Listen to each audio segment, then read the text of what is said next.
Sarjana dan arsitek muda malah ngasuh bayi. Film diawali dengan memperlihatkan seorang pemuda bernama Moko. Ia hidup bersama kakak perempuannya yang bernama Agnes. Moko tidak hanya tinggal bersama Agnes, tetapi juga dengan suaminya Agnes bernama Atmo. Lalu, ada anak Agnes bernama Woko, Nina, dan Ano. Moko adalah pribadi yang rajin, tekun, baik hati. Dia punya pacar bernama Maureen. Meskipun dia anak orang kaya, namun ia tidak malu punya pacar seperti Moko. Saat sidang skripsi, Maureen membelikan Moko sepatu baru karena sepatu Moko sudah rusak. Maureen menenangkan Moko ketika mau sidang skripsi karena dia terlihat sangat gelisah.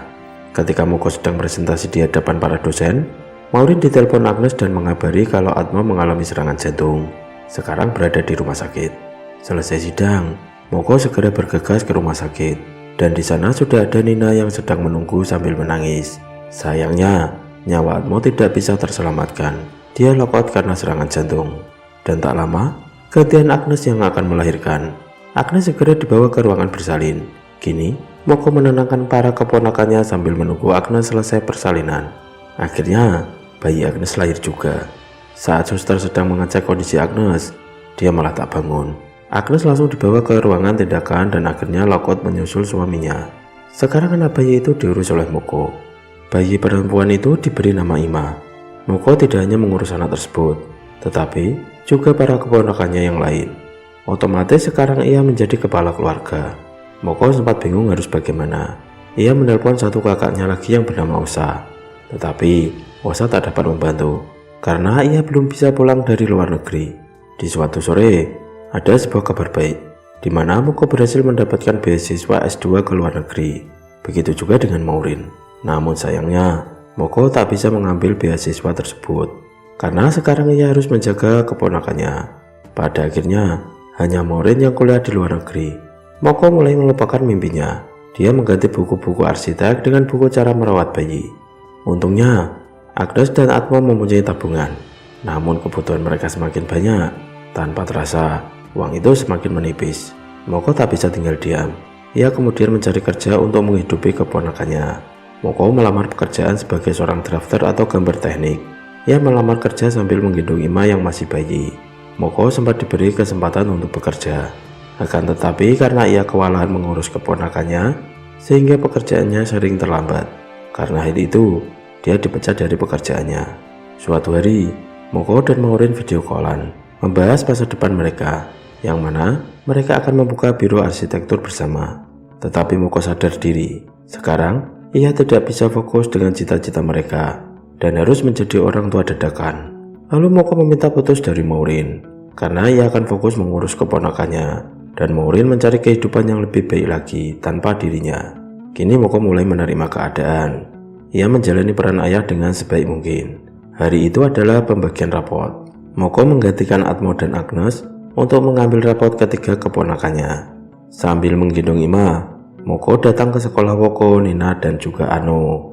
Beberapa bulan berlalu, di tengah menjalankan peran sebagai ayah, Moko kedatangan tamu bernama Nanang. Dia adalah guru les piano Moko saat kecil. Maksud dan tujuan Nanang datang adalah untuk menitipkan anaknya kepada Moko, karena dia akan pergi dan akan menjemputnya nanti. Awalnya Moko menolak. Dia sudah kewalahan mengurus 4 orang anak. Tetapi ketika Ais anaknya Nanang mengatakan bahwa dia tidak akan merepotkan Moko, di saat itulah hati Moko tersentuh. Akhirnya Moko menerima Ais untuk tinggal di rumah itu. Kini tanggung jawab Moko bertambah satu lagi. Singkat cerita, Moko sudah lulus SMA, sementara adik-adiknya masih lanjut sekolah. Kini Moko yang menjaga Ima di rumah, sementara Moko akan melamar pekerjaan untuk menyambung kehidupan mereka. Selama ini ia bekerja dari rumah sebagai seorang freelance, tetapi sekarang ia ingin bekerja full time untuk mendapatkan gaji yang lebih tinggi. Moko akan melamar menjadi drafter di salah satu perusahaan yang cukup ternama. Ternyata Maureen juga bekerja di perusahaan itu. Di sini, Maureen berusaha agar Moko bisa diterima bekerja di perusahaan itu. Bahkan, dia berani berbicara kepada atasannya jika Moko adalah drafter yang sedang dibutuhkan perusahaan. Setelah proses wawancara, akhirnya Moko diterima juga di perusahaan tersebut. Selain itu, Maureen banyak bertanya tentang kehidupan Moko saat ini, karena mereka sudah lama lost kontak. Banyak hal terjadi pada Moko. Sebagai orang tua dadakan, ia tak hanya bingung menjaga Ima, tetapi ia juga perlu memahami para remaja yang beranjak dewasa. Pernah suatu ketika Nina pulang malam dan tak mau terbuka kepadanya. Ternyata dia baru putus dengan pacarnya. Moko juga sangat bangga kepada Woko. Setelah lulus SMA, dia memutuskan tidak kuliah, tetapi ia memilih untuk menjadi Gojek. Padahal cita-citanya ingin kuliah jurusan hukum di Trisakti. Moko juga cerita kalau sekarang ada satu anak lagi yang tinggal bersama mereka. Namanya adalah Ais. Dia dititipkan sejak 2 tahun yang lalu. Keesokan harinya, Moko berniat akan beli laptop baru untuk mempermudah pekerjaannya. Apalagi kini ia sudah diterima di sebuah perusahaan. Namun tiba-tiba Anu sakit perut dan harus dibawa ke rumah sakit. Saat di rumah sakit, dokter bilang kalau Anu mengalami radang usus. Dengan sangat terpaksa, uang untuk beli laptop harus dipakai dulu untuk pengobatan Anu, karena BPJS Anu ada tunggakan. Malam harinya, mereka kumpul bersama. Moko tengah mengerjakan draft gambar di laptop jadulnya. Saking jadulnya, laptop itu sering restart sendiri. Di tengah-tengah kebingungan, Maureen datang sambil membawa beberapa bungkus makanan, sekalian menjenguk Anu yang sedang sakit. Maureen kemudian meminjami Moko laptop miliknya untuk menyelesaikan gambarnya. Anu sangat bersyukur Maureen datang membantu kakaknya. Anu juga merasa bersalah karena gara-gara ia sakit, Moko tidak jadi beli laptop. Selesai membuat gambar, Moko melihat Maureen dan semua keponakannya sudah terlelap tidur. Keesokan paginya, Maureen dan Moko berangkat kerja bareng. Moko tampak gelisah karena akan presentasi hasil gambar buatannya. Sore harinya, Moko pulang ke rumah dengan perasaan bahagia karena ia telah resmi diterima kerja. Sebagai perayaan, Moko sudah membeli sebungkus red velvet untuk keponakannya. Saat itu ternyata Osa sudah datang. Dia baru sampai Indonesia sore tadi bersama suaminya Eka. Osa minta maaf karena baru bisa pulang dan mulai sekarang ia akan menetap di Indonesia, membantu Moko mengurus keponakannya. Eka adalah tipe orang menyebalkan dan omongannya sangat tinggi. Dia meremehkan Moko dengan pekerjaan barunya. Eka memberi nasihat agar Moko fokus dengan pekerjaannya saja, supaya gajinya bisa naik. Moko sempat kesal dengan ucapan Eka. Namun ia seketika terhibur ketika melihat Anu makan red velvet pakai nasi. Keesokan harinya, Moko mengantar Maureen untuk cuci mobil. Saat itu, Moko curhat dan bilang kalau merasa aneh. Apakah ia pantas untuk mendapatkan kehidupannya sendiri? Karena selama ini, waktunya dihabiskan untuk keponakannya. Mendengar hal itu, Maureen menjadi sedih. Ia merasa menyesal dulu sempat marah pada Moko karena ia lebih memprioritaskan keponakannya, bukan hubungan mereka. Maureen kemudian meminta maaf atas hal itu. Saat sedang menunggu mobil beres, Maureen teringat jika ia punya voucher liburan ke Pantai Anyer. Maureen berniat ingin mengajak Moko dan semua keponakannya hitung-hitung liburan bareng. Keesokan harinya, mereka pergi ke Pantai Anyer. Anak-anak terlihat sangat bahagia. Mereka berlari dan bermain di pantai. Mereka berterima kasih pada Moko dan juga Maureen karena sudah diajak ke pantai. Saat itu, ada salah satu pelayan bernama Erna. Ia mengantar pesanan makanan. Ternyata, dia adalah bibinya Ais. Erna mengucapkan terima kasih karena Moko sudah merawat Ais selama ini. Dulu ia pernah menawarkan diri untuk merawat Ais, tapi Nanang lebih memilih Moko untuk menjaga anaknya. Malam harinya, ketika anak-anak sudah tidur, Moko dan Maureen ngobrol dengan Osa dan Eka. Disinilah Moko cerita kalau dia akan bekerja membangun sebuah cottage untuk kliennya.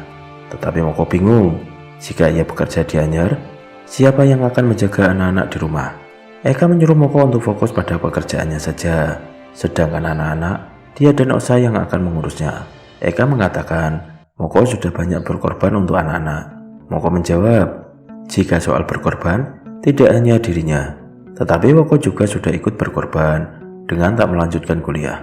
Namun Eka bilang, jika Moko memang gak niat kuliah, setiap hari kerjaannya main gitar, narik gojek pun semaunya. Lalu Eka membahas kekurangan Anu. Dia kesal kepada anak itu karena porsi makannya sangat banyak.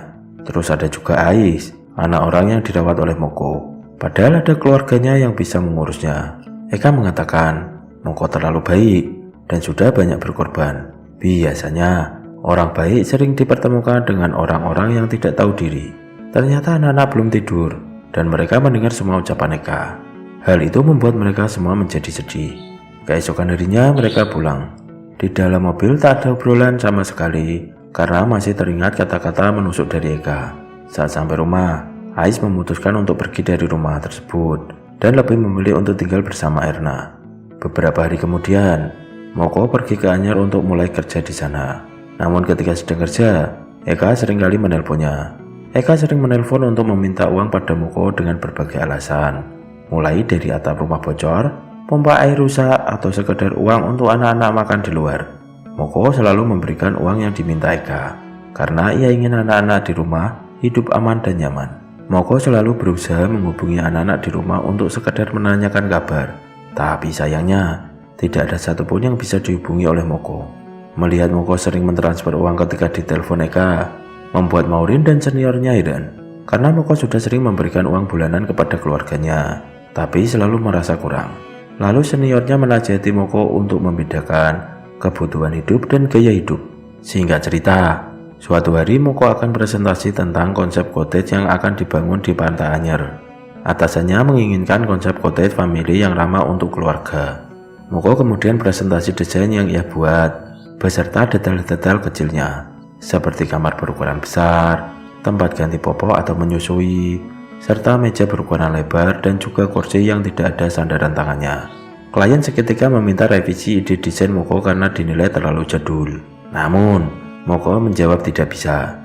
Tujuan ia menggunakan kursi tersebut agar orang tua bisa leluasa menggendong anaknya yang masih balita ketika makan. Lalu klien meminta setiap kamar cottage dibuat lebih kecil, agar mereka bisa membuat lebih banyak kamar. Lagi-lagi, Moko menjawab tidak bisa.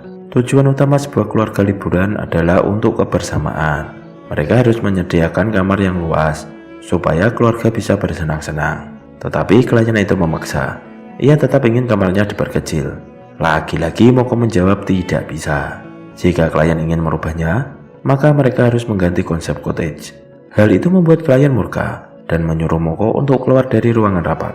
Selesai rapat, Moko merasa bersalah. Dia meminta maaf kepada atasannya karena terlalu emosi.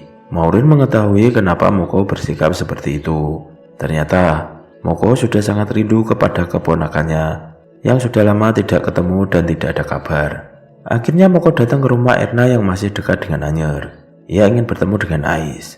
Saat ketemu dengan Ais, ternyata Ais sedang jualan pop ice.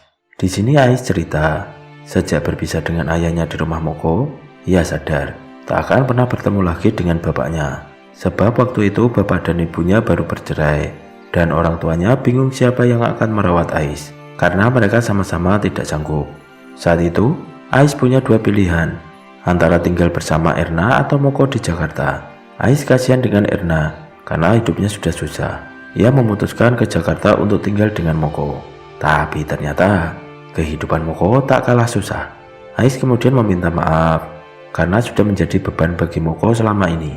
Dari obrolan dengan Ais, Moko mengetahui jika sekarang keponakannya malah kerja. Ano bekerja menjadi kuli karena ingin badannya kurus. Moko kerja di fotokopian di dekat kampus Trisakti. Sementara Nina bekerja di restoran marah-marah yang ada di Jakarta. Mengetahui hal tersebut, tak pakai lama, Moko segera balik ke Jakarta. Ia sangat heran, setiap bulan tak pernah absen kasih uang bulanan. Akan tetapi, mengapa keponakannya masih tetap bekerja? Sesampainya di rumah, hanya ada Osa saja. Sementara Eka tidak ada di sana. Ternyata selama ini, uang bulanan yang Moko berikan dibawa kabur oleh Eka dan tidak pernah diberikan kepada anak-anak. Sementara, keponakannya malah disuruh Eka untuk kerja. Mereka dicap sudah menjadi beban bagi Moko selama ini. Moko sangat marah.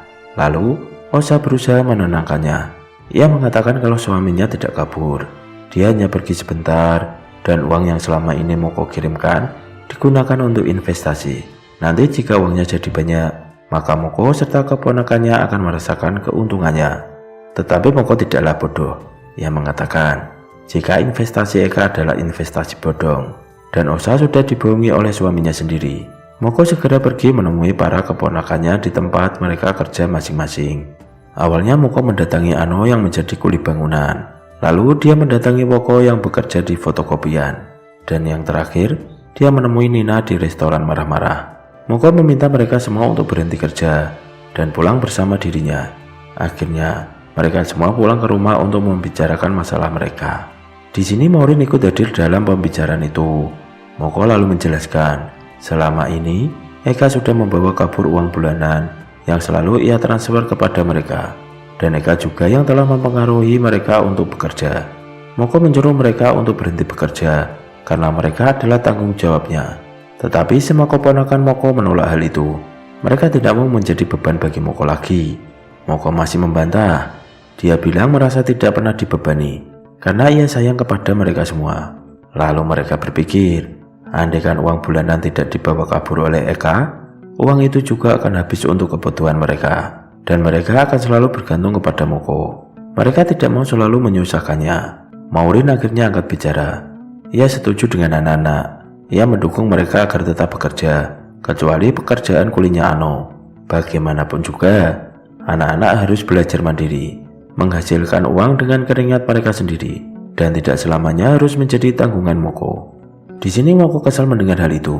Lalu ia pergi keluar rumah. Kemudian Maureen serta anak-anak mendatanginya. Maureen lalu berkata kepada Moko agar menanggung semuanya secara bersama-sama, jangan ditanggung sendirian. Seketika tangis Moko menjadi pecah dan membuat suasana berubah menjadi haru. Keesokan harinya, Moko menjemput Ais ke rumah itu lagi. Mereka pun bisa berkumpul bersama. Sementara Osa sudah sadar jika Eka adalah laki-laki yang sudah menipu dirinya.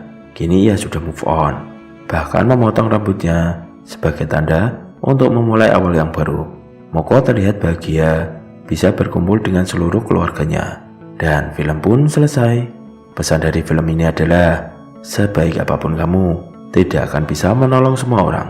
See you, jangan lupa subscribe, dan jangan lupa bahagia.